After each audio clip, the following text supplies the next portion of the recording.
जिस अभेद्य कवच और कुंडल को ब्रह्मांड का कोई भी अस्त्र नहीं भेद सकता था, जिसे छल से मांगकर देवराज इंद्र ने पूरे महाभारत युद्ध का रुख ही बदल दिया। आखिर उस दिव्य कवच का हुआ क्या देवराज इंद्र ने उस अजेय कवच को स्वयं धारण कर लिया? क्या वो उसे अपने साथ स्वर्ग ले गए, या फिर पाप के डर से उसे धरती पर ही कहीं हमेशा के लिए छिपा दिया? इस गहरे रहस्य को समझने के लिए हमें उस कूटनीति को समझना होगा जिसे स्वयं भगवान श्री कृष्ण ने रचा था। कृष्ण भलीभांति जानते थे कि जब तक सूर्य देव का दिया हुआ वह जन्मजात कवच और कुंडल कर्ण के शरीर से जुड़ा है, तब तक स्वयं काल भी कर्ण का बाल बांका नहीं कर सकता। अर्जुन की जान बचाने का और महाभारत का युद्ध जीतने का सिर्फ एक ही रास्ता था, और वो था छल। अपने पुत्र को इस महाषड्यंत्र से बचाने के लिए स्वयं सूर्य देव ने कर्ण के सपने में आकर उन्हें आगाह किया था। लेकिन एक महान दानवीर के लिए उसका वचन उसके प्राणों से भी बड़ा होता है। जब देवराज इंद्र एक गरीब ब्राह्मण का भेष धरकर कर्ण के द्वार पर आए तो महादानी कर्ण ने उन्हें तुरंत पहचान लिया। उन्होंने मुस्कुराते हुए कहा, हे देवराज,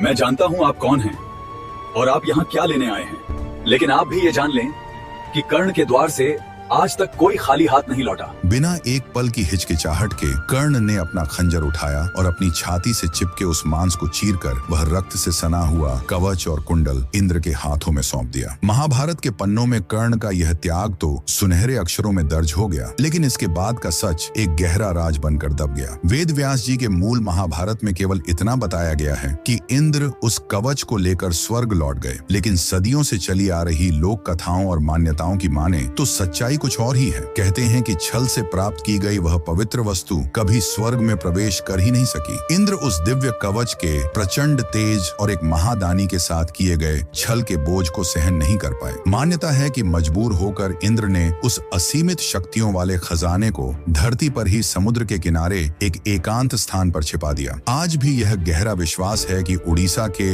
विश्व प्रसिद्ध कोणार्क सूर्य मंदिर के नीचे बनी किसी अत्यंत गुप्त गुफा में कर्ण का वह कवच कुंडल आज भी सुरक्षित है। क्योंकि कर्ण सूर्य पुत्र थे, इसलिए माना जाता है कि इस खजाने की रक्षा आज भी स्वयं सूर्य देव और उफनता हुआ समुद्र करता है। अगर आप महादानी अंगराज कर्ण के जीवन और उनके ऐसे ही अनसुने रहस्यों पर एक पूरा डिटेल्ड वीडियो देखना चाहते हैं तो अभी हमारा पिन किया हुआ कमेंट या लेटेस्ट कम्युनिटी पोस्ट जाकर जरूर चेक करें।